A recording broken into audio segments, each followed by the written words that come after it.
14వ అధ్యాయం 16వ శ్లోకం నుంచి చెప్పుకోవాలి. 16వ శ్లోకం. కర్మణ సుకృతస్వాహు సాత్వికం నిర్మలం ఫలం రజసస్తు ఫలం దుఃఖం అజ్ఞానం తమస ఫలం. పుణ్యకర్మ ఫలితమైన నిర్మలత్వము సత్వగుణ ప్రధానమైనదిగా చెప్పబడింది. కానీ రజోగుణం నందు ఆచరింపబడిన కర్మము దుఃఖములను కలిగించు, తమో గుణమును చేయబడిన కర్మము అజ్ఞానమును కలిగించు. ఇక్కడ మనకి త్రిగుణాలకు సంబంధించి అధ్యాయంలో ఈ శ్లోకంలో ఏ అంటే ఏ గుణంలో ఉండి చేస్తే దాని ఫలితం ఎలా ఉంటుంది, పుణ్యకర్మ ఫలితమైన నిర్మలత్వము సత్వగుణ ప్రధానమైనదిగా ఉంటుంది. సత్వగుణంలో ఉండి చేస్తే నిర్మలత్వం, అంతేకాకుండా సత్వగుణంలో ఉండి చేసే కార్యాలు పుణ్యకార్యాలు పాపకార్యాలు ఉండవు. వీటి ద్వారా సత్వగుణంలో ఉండి కార్యాలు చేయడం ద్వారా నిర్మలత్వం వస్తుంది. అంటే ఈ రజోగుణ తమో గుణ ప్రభావాలు అనేవి దాదాపుగా ఉండవు, కానీ పూర్తిగా తొలగిపోవు. కానీ సత్వగుణంలో ఉండి చేస్తే ఏమవుతుందంటే ఈ రజోగుణ తమో గుణం లేకుండా ఒక రకమైన భౌతికమైన ఆనందం అయినప్పటికీ కూడా ఒక రకమైన ఆనందానికి బద్ధుడయ్యి జీవుడు ఉంటాడు. కాబట్టి అది ఒక రకమైన ఆనందమైన, అది భౌతికమైన కూడా మంచిదే. ఎందుకని రజోగుణ తమో గుణం అయితే దుఃఖము మరియు అజ్ఞానం అవి లేకుండా ఉంటాయి కనుక సత్వగుణం అనేది మిగతా రెండింటి కంటే కూడా మంచిదిగా చెప్పబడుతుంది. ఇంకా మోహం ఇవన్నీ కూడా ఉండవు, మోహ ప్రభావం ఉండదు సత్వగుణంలో ఉండి చేసేది. అలా అని పూర్తిగా మోహం తొలగిపోయింది ముక్తి వచ్చేస్తుందని చెప్పట్లేదు ఇక్కడ. మోహం యొక్క ప్రభావం పెద్దగా ఎక్కువగా ఉండదు, అజ్ఞానం ఉండదు, ఇంకా దుఃఖం ఉండదు, విపరీతమైన దుఃఖం ఇవన్నీ కూడా ఉండవు. అందుకే నిర్మలత్వం అని చెప్తున్నారు. ఇక రజోగుణం నందు ఆచరింపబడిన కర్మము దుఃఖములను కలిగించు. ఇక్కడ ఈ రజోగుణమే చాలా విచిత్రమైనది. ఎందుకంటే రజోగుణంలో ఉండి చేసే కార్యాలు ఏవైతే ఉంటాయో అవి అవి చేస్తున్నంతసేపు కూడా, ఆ కార్యాలు చేస్తున్నంతసేపు మనం ఏదో పొందుతున్నట్లు, ఏదో ఆనందాన్ని అనిపిస్తున్నట్లు, ఏదో సాధిస్తున్నట్లుగా అనిపిస్తూ ఉంటుంది రజోగుణం. కానీ అవి చేసిన తర్వాత అంత్యంలో చివరికి అవన్నీ కూడా దుఃఖంగా అనిపిస్తాయి. రజోగుణ కార్యక్రమాలు ఎలాంటివి అంటే మొదట్లో ఇంతకు మించి ఇంకేం చేయలేము, ఇది చాలా గొప్పది అనిపిస్తుంది. కానీ అదే రజోగుణంలో చేస్తూ చేస్తూ చివరికి వెళ్తే అంత్యంలో చాలా దుఃఖానికి కారకం అవుతుంది ఈ రజోగుణ కార్యక్రమాలు. కాబట్టి రజోగుణంలో చేసే కార్యాలు చివరికి దుఃఖాన్ని కలిగిస్తాయి. ఇంకా తమో గుణమున, ఇంకా రజోగుణానికి ఉదాహరణ ఏమిటి? అనేకమైన స్త్రీ పురుషుల మధ్య ఆకర్షణ ఇవన్నీ, లేదా ఆహార నిద్ర భయమైన విపరీతంగా అన్నింటినీ విపరీతంగా చేయడం, వాటిని అనుభవించాలని వాటి గురించి రకరకాలుగా ప్రయత్నాలు చేయడం, ఇవన్నీ రజోగుణంలో చేసేవి. లేదా తిరగడం, షికారుకి ఎక్కడంటే అక్కడ తిరుగుతూ తిరుగుతూ చివరికి మూలం పడిపోతారు. ఈ విధంగా రజోగుణంలో చేస్తున్నప్పుడు బాగున్న చివరికి అది ఏంటంటే దుఃఖాన్ని ఇస్తుంది. ఇక తమో గుణంలో చేయబడిన కర్మం అజ్ఞానం కలిగించదు. ఇక తమో గుణంలో ఉండి చేస్తే అజ్ఞానం. ఎందుకని? తమో గుణంలో ఉండి చేసేది అసలు బుద్ధి ఏమి పనిచేయదు. తమో గుణం చెప్పాలంటే బుద్ధి పనిచేయదు, ఇక దాదాపు మనసు ఇవన్నీ కూడా పనిచేయవు అని చెప్పుకోవచ్చు.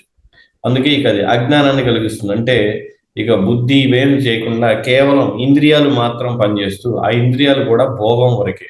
అది కూడా ఎటువంటి భోగం? ఉన్నతమైందా, మంచిదా, కాదా, ఇదేది విచక్షణ జ్ఞానం లేకుండా కేవలం ఇంద్రియాలకు ఆహార నిద్ర భయమైదునం. అంటే ఇక దాదాపుగా చెప్పాలంటే తమో గుణంలో ఉండేవాళ్ళు చేసేవాళ్ళు పనులు ఎలాంటివి అంటే, ఒక గేదె ఎలా చేస్తుందో, గేదెలు ఇవన్నీ కూడా అజ్ఞానం. అదేముంది, మేయడం ఇట్లా ఈ విధంగా అనమాట.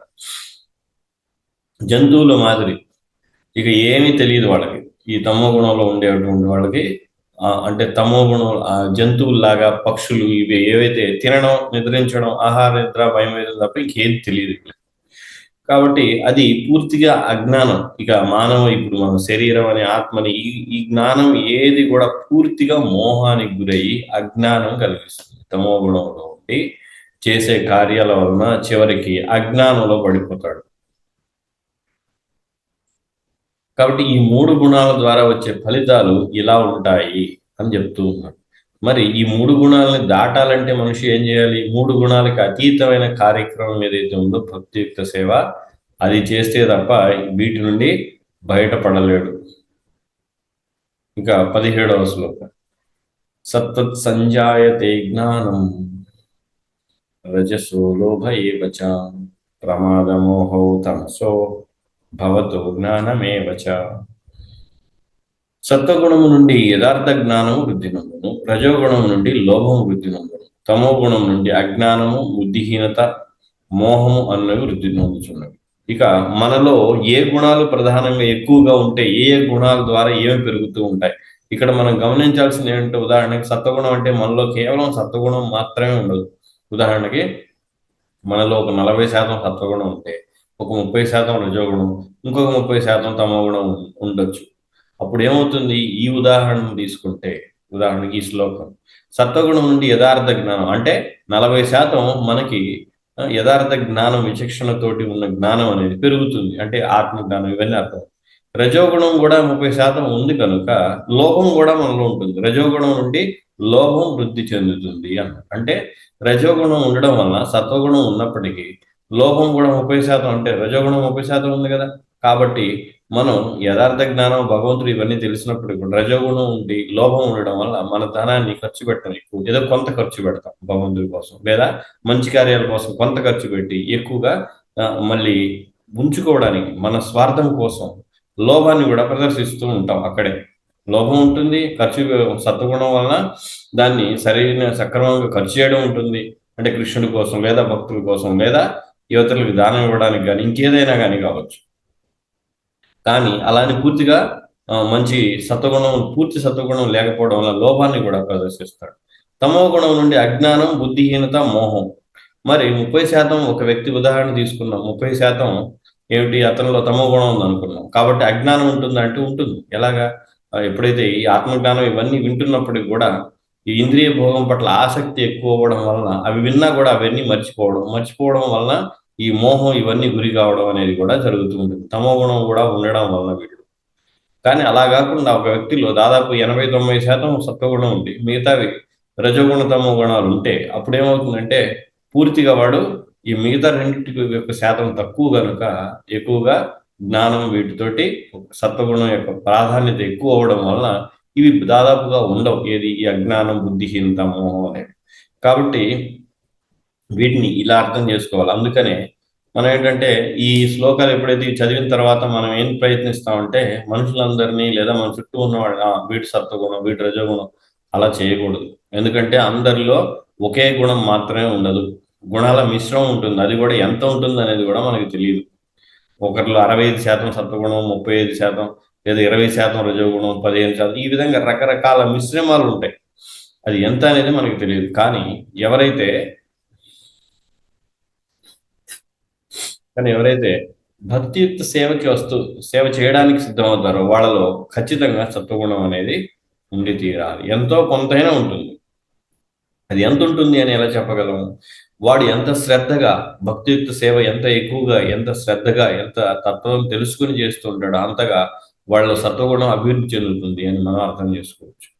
అది అభివృద్ధి చెంది ఏమవుతుంది, బాగా పూర్తిగా సత్వగుణం వచ్చినప్పుడు అక్కడి నుండి అతను శుద్ధ సత్వ స్థితికి, అంటే ఈ త్రిగుణాల అతీతంగా ఉండేటువంటి స్థితికి చేరుకోవడానికి ప్రయత్నం చేయొచ్చు. అందుకే ఉపదేశామృతంలో కూడా ముందు మాటలో ప్రభుపాద రాస్తారు, సాధకుడు త్రిగుణాలు అంటే గుణాలన్నింటిలోనూ సత్వగుణం రావడానికి ప్రయత్నించాలి, అక్కడి నుండి ఈ త్రిగుణాలను దాటడానికి కూడా ప్రయత్నించాలి అని చెప్తారు అక్కడ.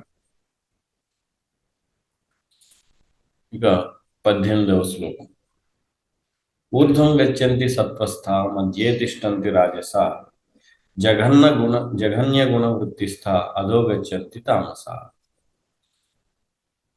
ఇక ముందర శ్లోకంలో ఏ ఏ గుణాలు ఉంటే ఏమి అభివృద్ధి చెందుతాయనేది చూసాం. ఇక ఇందులో ఏ గుణం ఉంటే ఎక్కడికి వెళ్తారు వారు. సత్వగుణం నందున్న వారు క్రమంగా ఊర్ధ్వలోకములకు ఉద్ధరించబడతారు, రజోగుణం నందున్న వారు భూలోకం నందు నివసింతురు, హేయమైన తమో గుణం నందున్న వారు నరకలోకములకు పతనము చెందుతారు. ఇక్కడ ముల్లోకాలు అని చెప్తారు మనకి. అంటే భూమండలం, భూమికి పైన ఉన్న లోకాలు, అది స్వర్గలోకాలు, అవన్నీ అది ఒక భాగం. భూమండలం అంతా ఒక భాగం అనుకుంటే భూమి కింద ఉన్నది మూడవ భాగం. మొత్తం ఈ 3 భాగాలు, వీటిని ముల్లోకాలుగా కూడా చెబుతూ ఉంటారు. అంటే మధ్యలోకం, ఊర్ధ్వలోకాలు, అధోలోకాలు. ఇక్కడ ఆ లోకాలకు సంబంధించి సత్వగుణంలో ఉన్న వాళ్ళు క్రమంగా ఏమవుతుంది, సత్వగుణంలో ఉన్నవాళ్ళు ఊర్ధ్వ లోకాలకి ఉద్ధరించబడుతూ ఉంటారు. అందుకే ఇక్కడ ఏమన్నారు, ఊర్ధ్వం గచ్చంతి సత్వస్థ. ఎందుకని, భూమి కంటే పైన ఉన్న లోకాల్లో ప్రధానంగా సత్వగుణం అనేది క్రమక్రమంగా వృద్ధి చెందుతూ చివరికి ఏదైతే సత్యలోకం బ్రహ్మలోకం ఉందో అక్కడ సత్వగుణం తారాస్థాయి కంటే చాలా ఎక్కువ శాతం ఉంటుంది అనమాట. క్రమక్రమంగా అభివృద్ధి చెందుతూ ఉంటుంది. భూరలోకం నుంచి స్వర్గలోకం మహర్లోక జనలోక ఈ విధంగా ఉన్నత లోకాలకు పై లోకాలకు వెళుతున్న కొద్ది సత్వగుణం ప్రాధాన్యత దాని యొక్క శాతం పెరుగుతూ ఉంటుంది. భూమి మీదకి వచ్చేసరికి రజోగుణం నందున్న వారు భూలోకము. అందుకని భూలోకంలో ఇక్కడ ఏంటి, ఎప్పుడు కూడా కర్మ అనేది చేయాలి. కర్మ అనేది కూడా ఏదైతే కర్మ చేయడం అనేది ఉందో ముఖ్యంగా, అంటే ఈ ధ్యానం ఇవన్నీ కాకుండా ఈ చేతులు ఇంద్రియాలను ఉపయోగించి చేసేటువంటి కర్మలన్నీ కూడా రజోగుణం ద్వారా ప్రేరేపితమైనవి. అంటే మనం మరి భక్తియుక్త సేవలో కూడా మరి చేస్తున్నాం కదా, చేతులు కాళ్ళు ఉపయోగించంటే అవి మనం ఈ రజోగుణం అయినప్పటికీ కూడా భగవంతుడి సేవలో వాటిని వినియోగించడం వల్ల అవి క్రమక్రమంగా శుద్ధి పొంది శుద్ధ సత్వ స్థితికి వెళ్తాం మనం. ఎందుకని, మనలో ఉన్న రజోగుణం ఉంది కదా, అవన్నిటిని కూడా వినియోగించి సేవలో మనం వీటిని వదిలించేసుకొని శుద్ధ సత్వానికి, అంటే ఈ గుణాలన్నీ కూడా శుద్ధి పొంది క్రమక్రమంగా సత్వగుణం దాని నుండి శుద్ధ సత్వానికి వెళ్ళగలము. హేయమైన తమోగుణం నందున్న వారు నరకలోకములకు పతనము చెందుదురు. ఇక తమోగుణం నందున్న వారు ఎవరైతే ఉంటారో వాళ్ళు ఎక్కడికి వెళ్తారు, నరకలోకానికి పతనం చెందుతారు. అంటే అర్థం ఏంటి, అధోలోకాలు అంటే భూమి కంటే కింద ఉన్న లోకాలన్నిటి కూడా అతల వితల రసాతల మహితల తలాతల పాతాళ లాంటి ఈ లోకాలకి ఏవైతే ఉన్నాయో వాళ్ళలో ఉన్న గుణాన్ని బట్టి క్రింది లోకానికి వెళ్ళిపోవడం అనేది జరుగుతుంది తమో గుణంలో ఉన్నవాళ్ళు.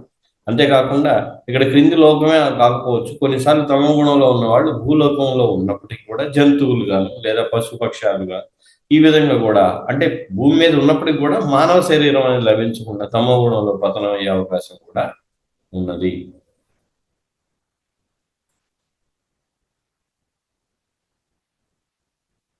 19.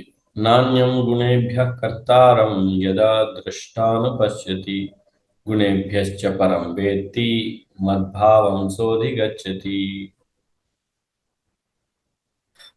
సర్వకర్మల యందును ప్రకృతి త్రిగుణముల కంటెను అన్యుడైన కర్త మరొకడు లేడు సరిగా గ్రహించి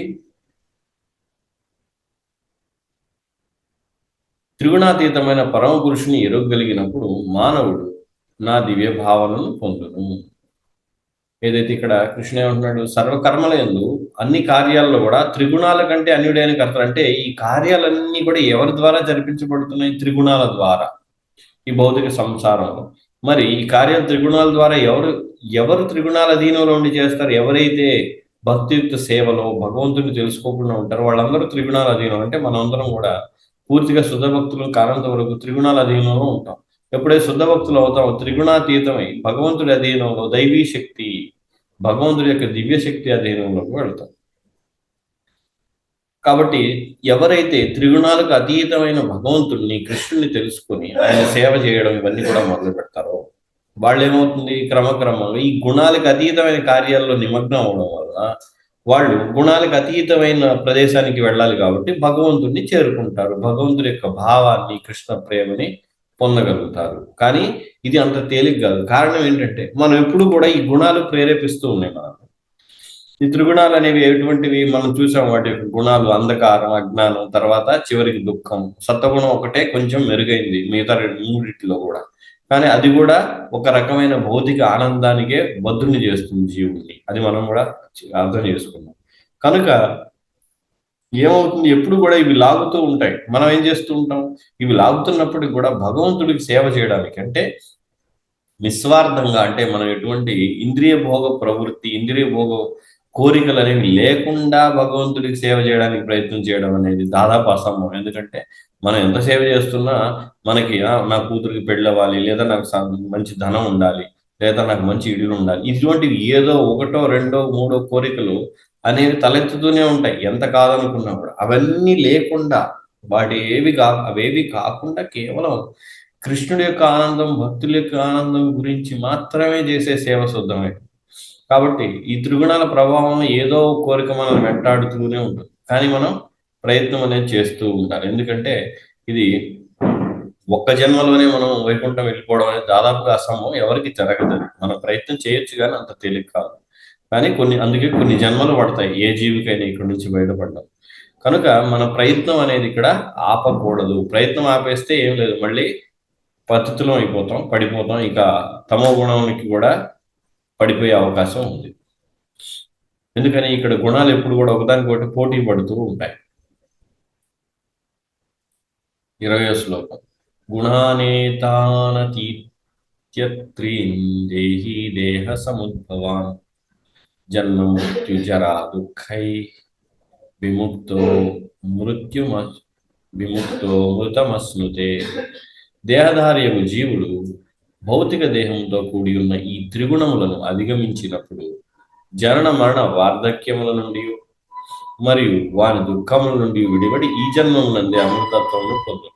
దేహధారి ఎవరు? దేహధారి మనందరం కూడా దేహధారి జీవుడు భౌతిక దేహంతో కూడి ఉన్న ఈ త్రిగుణములను, ఈ భౌతిక దేహం ఉందంటే మనకి త్రిగుణాల ప్రభావం ఉన్నట్లు, త్రిగుణాల ప్రభావాన్ని అధిగమించినప్పుడు జనన మరణ వార్ధక్యం, ఏది పుట్టడం, మరణించడం, వృద్ధాప్యం, ఈ రోగాలు రావడం, ఇవన్నీ కూడా దీని నుండి మరియు వీటి నుంచి వచ్చే దుఃఖాల నుండి కూడా బయటపడి ఈ జన్మమునందే, ఎప్పుడు ఏ జన్మలో అయితే జీవుడు వీటి నుంచి బయటపడగలుగుతాడో, ముందర శ్లోకంలో మనం చూసాం, ఈ త్రిగుణాల కర్త అయినప్పటికీ కూడా వీటి నుంచి ఎవరైతే భగవంతుడు తెలుసుకొని భగవంతుడిని ఆరాధించి పూర్తిగా ఆయన చైతన్యంలోకి వెళ్తారో అప్పుడు వాళ్ళు బయటపడతారు. ఇక్కడ అదే చెప్తున్నారు.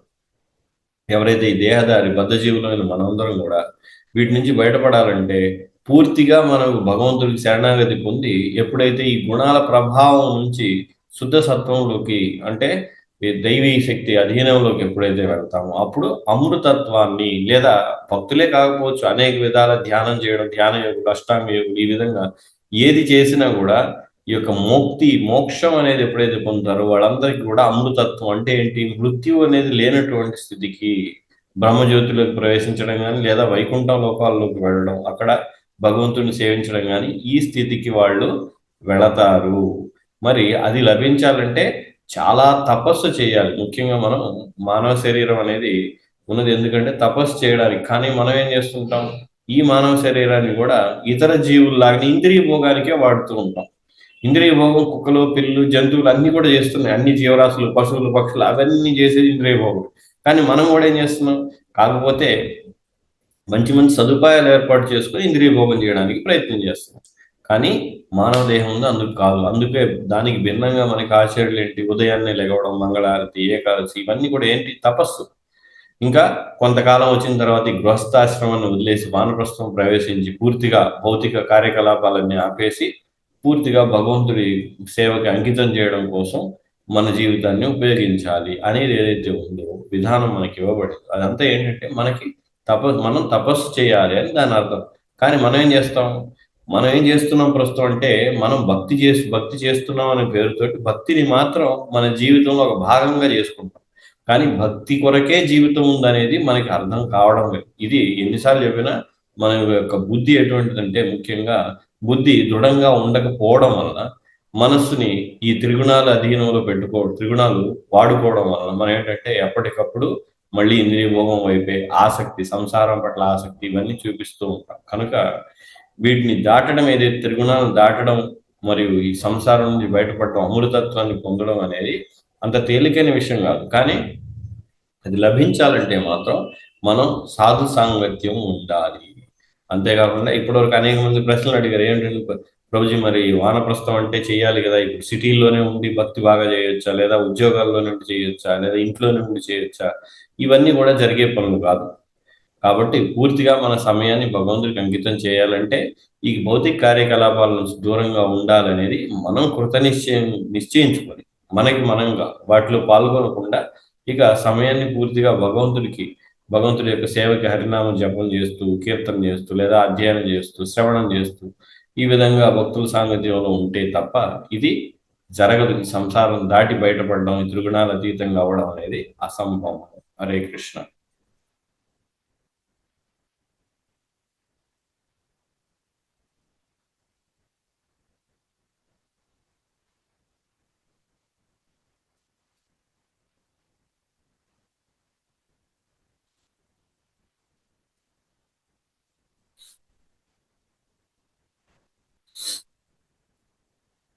హరే కృష్ణ. ఎవరికైనా ఏమైనా ప్రశ్నలు, సూచనలు ఏమన్నా చెప్పచ్చు.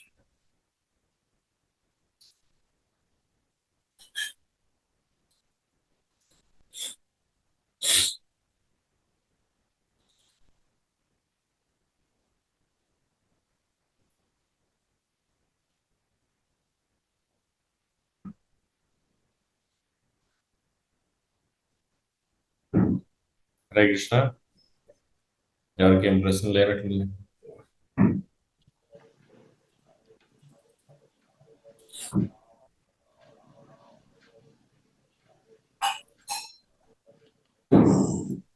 హరే కృష్ణ ప్రభుజీ. దండవత్ ప్రణామం ప్రభుజీ. హరే కృష్ణ. ఇప్పుడు మనం ఊర్ధ్వలోకాల నుండి కూడా మనం భగవద్ధామం చేరుకునే అవకాశం ఉందంటారు ప్రభుజీ? ఉంది, ఎందుకు లేదు. లోకాల నుంచి కూడా భగవద్ధామం చేరుకోవచ్చు. క్రితం వారం ఎవరు అడిగారు, భగవంతుడి ధామం చేరుకోవడానికి లోకాల నుంచి కూడా వెళ్ళొచ్చు. దానికి జనలోకం, మహర్లోకం, అక్కడ తపస్సు చేస్తూ ఋషులు ఉంటారు. అక్కడ వాళ్ళు ఋషులు అందులో పరిపూర్ణ సాధిస్తే అక్కడి నుంచే భగవద్ధామం చేరుకోవచ్చు. అక్కడి నుంచే ముక్తి పొందొచ్చు వాళ్ళు. శుద్ధ సత్వంలో ఉన్న వాళ్ళు కర్మలు ఏం చేయాల్సిన పని లేదంటారా? అవును, శుద్ధ సత్వంలో ఉన్న వాళ్ళు కర్మలు చేయాల్సిన పని లేదని కాదు, వాళ్ళు చేయరంతే. అదే ప్రభుజీ. వాళ్ళకి ఇటువంటి భౌతిక కర్మల పట్ల ఆసక్తి అనేది ఉండదు. వాళ్ళు ఇవన్నీ మర్చిపోయి ఉంటారు. శుద్ధసత్వంలో ఉన్న వాళ్ళు కేవలం అమృతత్వం, ఏది ముక్తి, మోక్షం లేదా భగవంతుడిని స్మరించడం, ఆ విధంగానే ఉంటారు, ఆ స్థితిలో ఉంటారు. భగవంతుడి సేవ ఈ విధంగా. వాళ్ళకి ఇక దేహ పోషణ ఇవన్నీ ఏమి ఉండవంటారా? మామూలుగా దేహ పోషణ వాటి గురించి ఆలోచన ఉండదు, అదంతా భగవంతుడే చూసుకుంటాడు. అదే ప్రభుజీ. భగవంతుడు ఏది ఇస్తే అది తీసుకొని ముందుకు గడిచిపోతుంటారు అట్లా. అంతే. మరి ఒక ప్రశ్న ప్రభుజీ, ఇప్పుడు ఊర్ధ్వలోకాల్లో కూడా ఈ కుటుంబం ఇట్లా అందరూ కలిసి ఉంటారా ప్రభుజీ? అక్కడ ఎవరికి వాళ్ళు విడివిడిగా ఉంటారు, ఎట్లా ఉంటారు ప్రభుజీ ఊర్ధ్వలోకాల్లో? కుటుంబం ఏంటి, అక్కడే ఉండవు కదా ఇవి. ఊర్ధ్వలోకాల్లో కుటుంబం అక్కడ కూడా ఉంటాయి. ఇప్పుడు స్వర్గలోకం ఉంది, స్వర్గలోకంలో ఇప్పుడు శివుడు, పార్వతీ వాళ్ళు ఉన్నారు. అది ఇంద్రుడు భార్య, అది కుటుంబం. అలాగే స్వర్గలోకంలో వాళ్ళు కూడా ఉన్నారు. అది కాకపోతే కుటుంబంలో అక్కడ కూడా ఉంటే ఉండొచ్చు. మనం మీకు అంత ఆసక్తి ఉండి కుటుంబం అంతా కలిసి స్వర్గం వెళ్ళాలంటే వెళ్తారేమో, మనకి తెలియదు. వెళ్ళొచ్చు, జస్ట్ తెలుసుకునేదాన్ని ప్రభుజీ అక్కడ ఎలా ఉంటుందని. అంటే కుటుంబంలోని వ్యక్తులందరికీ ఆసక్తి ఉండి అక్కడ కూడా వెళ్ళి ఉండొచ్చా అంటే దానికి అంటే అవకాశం అయితే ఉంది. అక్కడ కూడా కుటుంబాలు ఉన్నాయి. ఇక్కడ ఉన్న వాళ్ళే అందరూ కట్టకట్టుకొని స్వర్గలోకం వెళ్ళొచ్చు. వెళ్ళినా అక్కడ మళ్ళీ విడిపోవచ్చు, మళ్ళీ అక్కడి నుంచి పడిపోయినప్పుడు. కాబట్టి అక్కడ కూడా అన్నీ ఉన్నాయి. అదే బ్రహ్మలోకం వరకు బ్రహ్మ కూడా భార్య, ఇవన్నీ ఉన్నాయి కదా, సంసారం అంతా. ఆ బ్రహ్మలోకం నుంచి పాతాళ లోకం వరకు ఇవన్నీ కూడా ఉన్నాయి. ఎక్కడికి వెళ్ళినా కానీ ఇట్లానే ఉంటాయి, ఇవన్నీ ఉంటాయి. కానీ వీటి నుంచి బయటపడాలి అనే అప్పుడు తీవ్రంగా తపస్సు చేసి మనకై మనం ఈ సంసార బంధాలను వదిలేస్తే తప్ప ఇది వదిలేది కాదు. ఇప్పుడు మనం ఈ భౌతిక జగత్తులో ఉన్నాము. మనం ఈ జీవితమే భక్తి చేసుకునే దానికి నిర్ణయించబడిందని చెప్పేసి మనం మీరు చెప్పారు. మరి ఎవరికి జీవితం భక్తి చేసుకునే దానికి నిర్ణయించబడిందని చెప్పి ఎవరికి తెలియట్లేదు, అంత అజ్ఞానంలో ఉన్నాం. కానీ మనం ఈ జీవితంలో భక్తి చేసుకుంటే ఏదో ఉపయోగం ఉంటది, ఏదో పొందొచ్చు, ఏదో అసలు చేసుకోవాలి కాబట్టి చేసుకోవాలని కూడా కొంతమంది చేసుకునే వాళ్ళు ఉన్నారు. మరి కలియుగంలో మన పూర్వీకులుగా అంటే మా ఉదాహరణకి మా తల్లిదండ్రులు, వాళ్ళ తల్లిదండ్రులు, ఇట్లా వెనక తరాల వారికి అందరికీ భక్తి లేదు. భక్తి ఉంటే పిల్లలకి నేర్పేవాళ్ళు. మరి ఇప్పుడు ఈ భవబంధాలు వదిలిపెట్టాలన్నప్పుడు, వానప్రస్థాశ్రమం తీసుకోవాలన్నప్పుడు ఇదేదో ఒక కొత్త కాన్సెప్ట్ లాగా, ఎట్లా ఇది వదిలిపెట్టుకోవాలి, ఎట్లా విడిపడాలి, అసలు ఇది ఎట్లా అర్థం చేసుకోవాలి, ఎట్లా అసలు ఇది ఎట్లా సాధించాలి? అందుకే నేనేం చెప్పానంటే ఇవన్నీ సాధించాలంటే కేవలం భక్తుల యొక్క సాంగత్యంలో తప్ప ఇది అర్థం కాదు. ముఖ్యంగా మీరన్నట్టు సామాన్య జనులందరికి కూడా కేవలం వాళ్ళకి కావాల్సింది, జంతువులకి కావాల్సిన 4 ఆహారం, నిద్ర, భయం, 5 అంతే. ఇంకేమి వాళ్ళకి లేదంటే మహా అంటే వాళ్ళలో పేరు. అందుకే ఫేస్బుక్, ట్విట్టర్ వీటిలో ఒక కీర్తి అనమాట, ఖ్యాతి. ఓకే, నేను సీఎం, పిఎం, లేదా నేను గొప్పవాడిని, నేను ఒక ఫిల్మ్ స్టార్ని, నేను ఒక క్రికెట్ స్టార్ని అని ఈ ఖ్యాతి, కీర్తి తప్ప, ఇవి తప్ప ఇక ఏమీ అవసరం లేదు. అటువంటి వాళ్ళకి, అంటే పూర్తిగా దేహాత్మ భావంలో కూరుకుపోయిన వాళ్ళకి ఇది అర్థం కాదు. వాళ్ళు ఎవరు కూడా చేయరు, అసలు అర్థం చేసుకోవడం కూడా చాలా కష్టం. అందులో ముఖ్యంగా కలియుగంలో అసలు ఎవరు కూడా శ్రద్ధ కలిగి ఉండరు ఆధ్యాత్మిక జీవనం పట్ల. ఇక మరుసటి జన్మ ఉంది, తర్వాత జన్మ, ఉన్నత జన్మ, దాని గురించి ప్రయత్నం చేయాలంటే అసలు వాళ్ళు పట్టించుకోరు, అది నమ్మరు కూడా చాలా మంది. కాబట్టి ఆ విధంగా ఉంటారు. పైకి నమ్మినట్టు ఉన్నా ఉందో లేదో మనకేముందోలే అని అనుకుంటారు. మీరు అన్నట్లు పూర్వీకులందరూ భక్తి చేసినా కూడా మనం భక్తి చేయాలని లేదు. వాళ్ళ ప్రయత్నం వాళ్ళు చేసి ఉండొచ్చు, కానీ పిల్లలు వినకపోవచ్చు కదా. ఇప్పుడు మీరే ఉన్నారు, మీరు మీ ప్రయత్నం చేస్తే మీ పిల్లలు వింటారా? వినాలని ఏం లేదుగా. అందరూ భక్తులు అవుతారా మీరు చెప్పినంత మాత్రం? అవ్వాలని కూడా లేదు. కాబట్టి ఏంటంటే ఇది ఎవరు వ్యక్తిగతంగా స్వచ్ఛందంగా మనకి మనం అర్థం చేసుకోవాలని తెలుసుకోవాలని ప్రయత్నం చేస్తూ కృతనిశ్చయంతో భక్తుల సాంగత్యాన్ని మనం తీసుకుంటే తప్ప మనం పురోగమించలేము, తెలుసుకోలేము. అంతేగాని ఇదంతా అది విన్న తర్వాత కూడా ఇంకా జనుల్లాగా మనం అంటే చాలా మంది ఏం చేస్తారు ఇప్పుడు ఈ రోజుల్లో భక్తి చేస్తూ ఉంటారు, కానీ అందరిలాగా నాకు డబ్బు ఉండాలి, అందరిలాగా నాకు కారు, నాకు ఏసీ అన్నీ ఉండాలి, అది కుదరదు పని.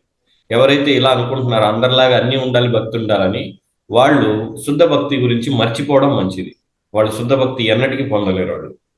ఎందుకంటే అందరిలాగా అన్నీ ఉండాలి, నేను భక్తి చేయాలనేది పరస్పర విరుద్ధమైన కోరిక అనమాట. మీరు అన్నారు కదా, అందరూ ఇది ఉండాలి అవి ఉండాలంటారు, వాళ్ళు భక్తి చేస్తారంటే ఇదే కారణం. ఎందుకంటే వాళ్ళు ఇంద్రియ భోగం పట్ల ఆసక్తి వదలకుండా భక్తిలో పురోగమించాలనుకోవడం కేవలం భ్రమ మాత్రమే. అది ఎన్నటికి కూడా జరగదు. ఇప్పటికి కూడా కృష్ణ చైతన్య ఉద్యమంలో కూడా చాలా మంది దీక్ష తీసుకున్న తర్వాత కూడా అదే స్థాయిలో ఉన్నారు. అంటే అందరిలాగా అన్ని ఉండాలి, కానీ నేను జపం చేస్తాను, కృష్ణుడు కావాలి. కాబట్టి వాళ్ళు ఒక స్థాయికి వచ్చి అక్కడ ఆగిపోతారు తప్ప ఇక పురోగమించడం, ఇంకా వెనక్కి కిందకి పడే పతనమయ్యే అవకాశాలు ఎక్కువగా ఉంటాయి. అవును ప్రభుజీ. ప్రభుజీ ఇప్పుడు మరి కొంతమంది భక్తులను చూసుకున్నట్లయితే మరి వాళ్ళ కార్లు, ఉంగరాలు ఇవన్నీ పెట్టుకుని అర్హసం, వాళ్ళు అసలు భక్తులు అనుకోవాలా, అసలు వాళ్ళ దగ్గర భక్తి ఉంది అనుకోవాలా, అసలు వాళ్ళు చెప్పే బోధన వినాలా లేదా ప్రభుజీ? అసలు ఎట్లా అంటారు? ఎలా అంటే ఇప్పుడు ప్రభుపాద కూడా రోల్స్ రాయ్స్ కారు లేదా మంచి వాచీలు, ఫ్లైట్లు తిరిగారు. మరి ప్రభుపాద కారుల్లో, ఏసీ కారుల్లో మంచి మంచి సదుపాయాలు ఏర్పాటు చేశారు. మరి ప్రభుపాద వాటిని ఉపయోగించుకొని ప్రచారానికి వాడారు, కృష్ణ చైతన్యం కోసం అవన్నీ చేశారు, కానీ భోగించడం కోసం ఆయన చేయలేదు. కాబట్టి ఆ విధంగా భక్తులు ఎవరైనా వాడితే తప్పేమీ కాదు అవన్నీ వాడటం. కానీ అవన్నీ వాడుతూ ఆ భోగాలకే ఆసక్తి కలిగి ఉండి ఆ భోగాల్లో మునిగిపోతే వాడికి భక్తి లభించదు. కాబట్టి మనం గమనించాలి, వాళ్ళు భోగం కోసం చేస్తున్నారా, ప్రచారం కోసం వాటిని ఉపయోగిస్తున్నారు, దాని ద్వారా కృష్ణ చైతన్య సాధన వాళ్ళు చేస్తూ నలుగురికి ఇవ్వగలుగుతున్నారా? అవేవి జరగనట్లయితే కేవలం వాళ్ళు భోగం కోసమే చేస్తే అటువంటి వాళ్ళని వదిలేయడం మంచిది. వాళ్ళ సాంగత్యం వల్ల మనకు కూడా జబ్బు అంటుకుంటుంది. ఏమిటి? ఇంద్రియ భోగ అనే జబ్బు మనకు కూడా వస్తుంది. ఆల్రెడీ ఇప్పటికే మనకు ఉంది, కాబట్టి ఇంకా ఉన్న వాళ్ళని అడ్డుపెట్టుకుంటే ఆ రోగంలోనే ఉంటాం కానీ బయటపడదు. కాబట్టి అది లేనటువంటి వాళ్ళని, అటువంటి వాళ్ళ సాంగత్యం తీసుకోవాలి. ప్రభుజీ ఇప్పుడు మరి కొత్తగా గురువును స్వీకరించాలనుకునే వారు శాస్త్రంలో ఏముందంటే కొద్ది గొప్ప విఘ్నత కలిగి ఉండాలి, గురువుని మరి ప్రామాణిక గురువుని ఆశ్రయించేటప్పుడు మనం కూడా కొంచెం విఘ్నత కలిగి ఎంచుకోవాలి అని చెప్పేసి శాస్త్రం ఉంది ప్రభుజీ. మరి ఆ గురువుని ఎంచుకునే క్రమంలో ఆయన ప్రామాణిక గురువా కాదా అనేది మరి వెలుపలికి అయితే, బాహ్యంగా అయితే వారి ప్రవర్తన బాగానే ఉంటుంది, మరి వారి తెర వెనుక అంటాం అంటే వాళ్ళ ప్రవర్తన మనకు తెలియదు కదా, ఎట్లా తెలుసుకోవాలి ప్రభుజీ? కొంచెం అందుకే వాళ్ళ యొక్క సాంగత్యంలో మనం ఉంటేనే అర్థమవుతుంది. నేరుగా ప్రత్యక్ష సాంగత్యం తీసుకోవడం లేదా ప్రత్యక్ష సాంగత్యం ఉన్న వాళ్ళ నుంచి వినడం, ఆ విధంగా చేయడం, వాళ్ళు ఏ విధంగా ఉన్నారు అవన్నీ కూడా మనం తెలుసుకోవాలంటే అదే తప్ప ఇంక వేరే మార్గం లేదు. సన్నిహితంగా ఉండటమే కారణం, అలా తెలుసుకోవచ్చు. అంతే. సరే ప్రభుజీ, ఇప్పుడు ఈ భౌతిక జగత్తు నుంచి మనం విడిపడాలనుకున్నప్పుడు మన ఇంట్లో వాళ్ళందరూ కూడా సుముఖంగా ఉండరు. ఎందుకంటే వాళ్ళు కొద్దిగా భక్తులు అయితే కొద్ది జ్ఞానం ఉంటే వింటారు. అసలు వాళ్ళకి ఏమీ లేదు, తింటము, పడుకోవటం, పని చేయటం తప్పితే ఏం పని లేదు. అటువంటిప్పుడు వాళ్ళని మెల్లిగా మరి వాళ్ళకి జ్ఞానం తెలియజేయాలంటే వాళ్ళు ఏ విధంగా కూడా తెలుసుకునే ప్రయత్నం చేయటం లేదు. చేయనప్పుడు మనం ఏ విధంగా వారి నుంచి మనం బంధనాల నుంచి విడిపడాలి ప్రభుజీ? వానప్రస్థాశ్రమం ఎలా తీసుకోవాల్సి? అది వ్యక్తికి మారుతూ ఉంటుంది, వాళ్ళు ఏ స్థాయిలో ఉన్నారు అవతల వాళ్ళు అనేది ఇక్కడ చెప్పేది కాదు, అది వ్యక్తిగతంగా చెప్పేది. అది హరే కృష్ణ. వ్యక్తికి మారుతూ ఉంటుంది, పరిస్థితి బట్టి వాళ్ళు ఎలా చేయాలని చెప్పచ్చు. ప్రభుజీ మరి భౌతిక జగత్తులో ఏది జరిగినా త్రిగుణాలకి అనుగుణంగానే జరుగుతూ ఉంటుంది. మరి ఇప్పుడు మనం త్రిగుణాల ఆధ్వర్యంలో జరుగుతూ ఉంటాయి మన కర్మ.